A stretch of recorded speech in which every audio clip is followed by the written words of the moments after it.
Kita langsung ke Bang Ali Mukhtar Ngabalin. Tadi Prof Yusril sudah mengatakan kalau tidak merasa dan bukan dirinya, kenapa harus dihapus? Dan yang menghapus kok nggak total semuanya, satu dinding ini yang dihapus yang bagian mirip Presiden Joko Widodo, yang lain dibiarkan. Bang Ali Mukhtar Ngabalin. Oke, terima kasih. Selamat malam. Assalamualaikum warahmatullahi wabarakatuh. Salam catatan demokrasi. Merdeka. Merdeka, Bang. Terima kasih. Sampai pemerintahan ini berakhir atau kalaulah sampai 2 tahun atau 3 tahun, kalian mau melakukan apa saja kepada seorang Joko Widodo, beliau fine-fine saja. Tidak ada masalah. Kan sudah berkali-kali juga beliau sampaikan ya. Dan ini saya kira Kang Mas ya pasti tahu bagaimana karakter orang Solo, bagaimana orang Jawa. Oke. Lamun siro sekti ojo mateni. Meskipun kau berkuasa tapi kau kuat, tapi jangan kau kalahkan, jangan kau hebat kau membunuh, tidak. Karakter orang seperti itu. Itu saya dengar begitu. Tapi ojo lamis. Ya, jadi karena itu maka saya bilang urusannya adalah urusan yang terkait dengan kan kita tahu semua nih, hari ini adalah masa di mana orang dalam situasi pandemi. Pandemi itu, COVID, saya merasakan yang paling terpenting orang kena COVID itu adalah bagaimana dia bersemangat dan jangan terlalu banyak pikiran. Siapa sih orang yang melihat mural itu, kemudian dia tidak terganggu? Pasti terganggu. Karena itu tidak usah bicarakan tentang Pak Jokowi. Mengapa, Bang? Tidak usah. Karena itulah orang mesti, makanya itu kenapa polisi, saya kan berbilang itu, di mana-mana saya bilang. Pasal 1 Undang-Undang Nomor 2 Tahun 2002, salah satu tugas terpenting dari kepolisian negara itu adalah menjaga situasi keamanan dan ketertiban masyarakat. Di mana situasi kondisinya harus bagus. Supaya apa? Supaya pembangunan nasional itu berjalan. Coba lihat itu Undang-Undang Nomor 2. Karena itu ketika mereka tanya kepada saya, kenapa polisi melakukan itu? Saya bilang iya, polisi punya kewenangan. Polisi lembaga adalah institusi negara. Dia mesti bertanggung jawab terhadap situasi dan keamanan Republik ini. Kalau ada orang keberatan, kemudian ada orang ini dan melihat bagaimana. Kalau sekarang polisi mengejar siapa yang menggambar dan menulis. Kalau Anda menyebutkan gambar yang di sebelah, kenapa tidak dihapus? Apakah ada emosi gambar itu dipakai? Not found itu kan bicara tentang negeri mitos. Bicara tentang fiksi. Republik ini bukan republik mitos, Andro. Republik ini bukan republik fiksi, bukan. Republik Indonesia. Bagaimana mungkin sih ada sebuah catatan di data-data internet itu kemudian dicari Jokowi, tidak ditemukan Jokowi sebagai Presiden Republik Indonesia. Di mana logikanya? Artinya pemerintah terganggu dengan mural itu? Saya sudah bilang dari awal Maria. Dari awal Maria bahwa tidak ada urusan dengan pemerintah. Kalian punya logika enggak? Urusannya ada di kecamatan, ada di dusun, kok atas perintah istana? Itu yang bikin saya punya kecenderungan keilmuan saya jadi tidak berfungsi. Tapi kan bukan wajah Presiden Joko Widodo, Bang Ali Mukhtar Ngabalin. Siapa yang bilang bahwa dia lihat mural itu dia bilang bukan Jokowi? Mas Roy Suryo jelas Gak tadi. ada cerita. Orang boleh bicara tentang teori ilmu, tetapi yang ada itu adalah mengganggu perasaan dan emosi. Itulah yang disebut dengan post-truth. Yang diganggu adalah emosi dan perasaan. Yang terganggu siapa? Ya bagaimana tidak, masyarakat bisa seperti itu. Dan kemarin kan kita lihat bagaimana mereka datang ke polisi. Semua dia orang datang, 3 kelompok datang untuk mengajukan itu kepada polisi. Apa orang tidak terganggu? Apa masyarakat terganggu kemudian karena dia kemudian terganggu karena presidennya kemudian harus mengatakan bahwa oh ini ada yang dukung, ada yang bayar. Sementara kita lihat muralnya begitu panjang dan besar dengan berbagai macam. Tahan di situ dulu, Bang Fajidul ingin menanggapi, silakan. Itu dong logikanya. Terima kasih, selamat malam. Sambil menanggapi tadi, saya masih mengingat ini kemerdekaan ke-76. Ya. Tujuan negara kita melindungi seluruh rakyat dan seluruh tumpah darah Indonesia. Saya ulangi, seluruh rakyat. Bukan rakyatnya pendukung kekuasaan saja, seluruh rakyat. Dan saya mengingatkan apa kata Pak Habibie, penjara hanya untuk kriminal, bukan untuk yang berbeda pendapat. Itu saya pikir yang kita harus pegang.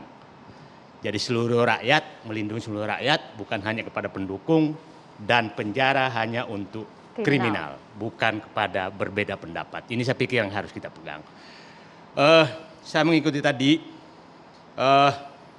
mural ini, tadi Bung Ade Armando, Pak Ngabalin saya ikuti. Pak Presiden menyatakan dikritik apapun nggak ada masalah, dan pemerintah juga tidak ada masalah. Artinya apabila ada aparat pemerintah yang melakukan tindakan berbeda dengan keinginan presiden, berarti anak buahnya yang salah dong. Logika sederhana. Oke Pak ya. Karena pemerintah nggak ada masalah, ngapain lu menghapus-hapus itu? Gua kan nggak ada masalah. Nah jadi saya menunggu, siapa tahu suatu saat Bung Ngabalin, Pak Darmandu, Pak Presiden, tegurlah Kapolri, jangan terlalu jauh bertindak. Karena kita tidak ada masalah. Itu saya pikir membuat kita damai, bersatu semua. Jadi, tapi membiarkan terus-menerus tindakan aparat yang tidak sejalan dengan arahan Presiden itu sama dengan merestui. Atau ada dua perintah. Ada perintah terbuka, ada perintah tertutup. Ya, ada perintah dua atau tertutup. Karena saya berkali-kali mendengarkan Presiden, terima kasih kepada pengkritik saya, tapi berkali-kali saya juga melihat perlakuan yang mengkritik oleh aparat berbeda dengan arahan Presiden. Bagi orang yang berpikir rasional, kemungkinan besar aparatnya bandel atau ada dua arahan. Ya kan? Itu kan logika sederhana. Karena tidak ada juga yang ditegur. Tidak ada yang ditegur juga. Nah, atau aparatnya juga melihat kalau ini menjilatnya lidahnya agak panjang, maka pangkatnya lebih cepat naik. Bisa juga ya terjadi begitu. Saya tidak menuduh, jangan sampai Anda menyatakan lagi menuduh. Siapa tahu ada yang berpendapat seperti itu. Nah ini kita harus hindari semua. Jadi saya berharap Bung Ade Armando, Pak Ngabalin mengingatkan bahwa seluruh orang yang dibawa Presiden itu sesuai dengan arahan Presiden. Kira-kira itu yang saya, tadi saya ingin menyatakan yang menarik ya, kalau kita ikuti, kita pakai akal sehat semuanya deh. Jangan menyatakan siapa yang salah, siapa yang tidak. Kan waktu pertama dikatakan, ditanya aparat, kalau saya salah tangkap menyatakan dia ini adalah karena Presiden adalah lambang negara. Setelah dijelaskan ahlinya menyatakan lagi dia adalah Panglima TNI dan Panglima Polisi, Panglima tertinggi. Nah ini kan nggak ada kaitan sama sekali. Nah tadi Bung Ade Armando menyatakan tidak ada izin.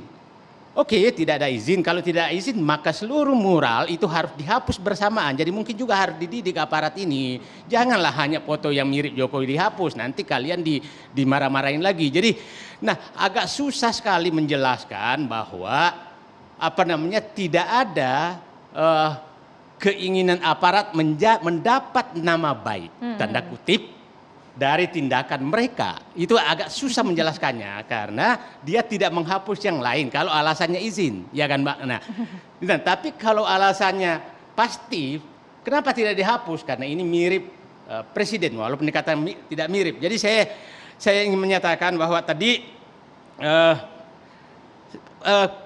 kalau kita menggunakan ketertiban, mengganggu ketertiban itu menjadi sangat subjektif. Karena siapa tahu ada juga yang suka happy dengan adanya mural-mural itu, gitu.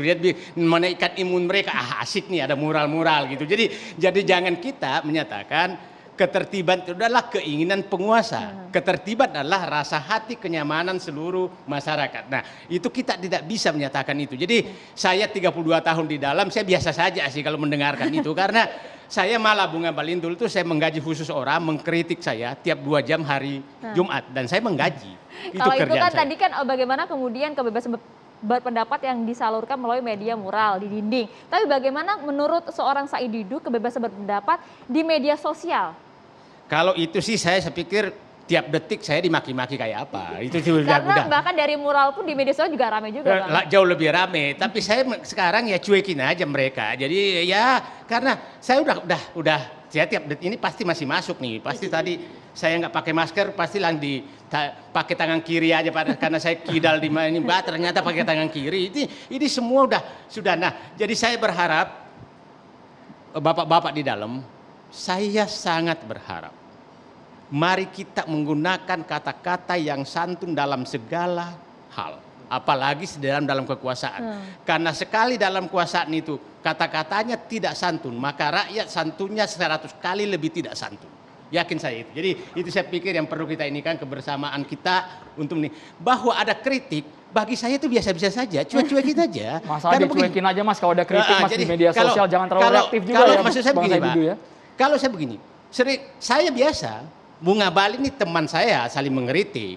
Tapi kan biasa saja karena orang begini. Lawan berdebat adalah teman berpikir. Orang yang membunuh lawan berdebatnya sama dengan membunuh temannya dia berpikir. Dan orang yang membunuh temannya dia berpikir adalah membunuh dirinya sendiri. Itu harus kita pegang. Luar biasa. Jadi kalau berbicara mengenai media sosial, kita juga perlu dengar juga respon dari Ade Armando. Pernah baperan nggak nih ketika dikritik kemudian diserang secara personal? Sesaat lagi, bahkan Mas Adi juga disudutkan ya, dibilang buzzer lagi, Mas Adi Armando. Ini perlu dijawab Mas Adi Armando tapi ya. nanti, usai jeda saat lagi tetaplah bersama kami di Catatan Demokrasi.